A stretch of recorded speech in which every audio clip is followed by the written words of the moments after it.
Γεια σας, σήμερα θα μιλήσουμε για το PowerPoint. Το PowerPoint είναι ένα πρόγραμμα παρουσίασης. Σκοπός είναι να βοηθάει τους χρήστες να δημιουργούν εύκολα εντυπωσιακές παρουσιάσεις διαφανειών.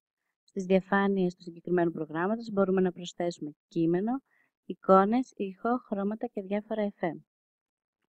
Αμέσως μετά την ενεργοποίηση του προγράμματος μας, η οποία γίνεται από την επιλογή του μενού, πατάμε έναρξη, προγράμματα και κάνουμε δεξί κλικ ώστε να εμφανιστεί το PowerPoint, το οποίο και εμφανίζεται.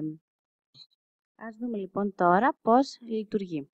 Πηγαίνουμε στη σχεδίαση, στην οποία βλέπουμε ότι υπάρχει μια ποικιλία χρωμάτων διαφόρων στυλ. Επιλέγουμε ένα από αυτά και ξεκινάμε να γράφουμε για τον τίτλο στον οποίο θα αναφερθούμε.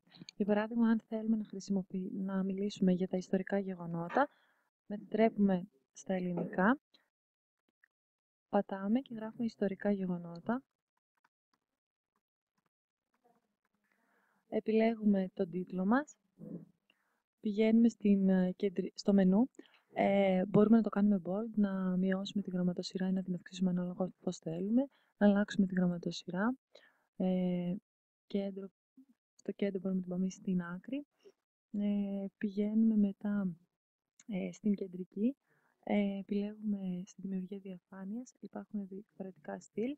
Μπορούμε εδώ πέρα να γράψουμε τον τίτλο, να αναλύσουμε για τα ιστορικά γεγονότα, να προσθέσουμε ένα κείμενο, να προσθέσουμε κάποια εικόνα. Η εικόνα μπορεί να γίνει κάπως έτσι. Επιλέγουμε για παράδειγμα αυτό. Εισάγεται. Πηγαίνουμε στις μεταβάσεις. Μπορεί να σβήνεται και να ανεβαίνει. Διαίρεση. Στις κινήσεις έχουμε την αιώρηση, την εμφάνιση και στη συνέχεια πηγαίνουμε στο μενού και για να μην χαθεί το αρχείο μας μπορούμε να πάμε πάνω αριστερά και με τη δισκέτα να αποθηκεύσουμε το αρχείο μας στην επιφάνεια εργασίας.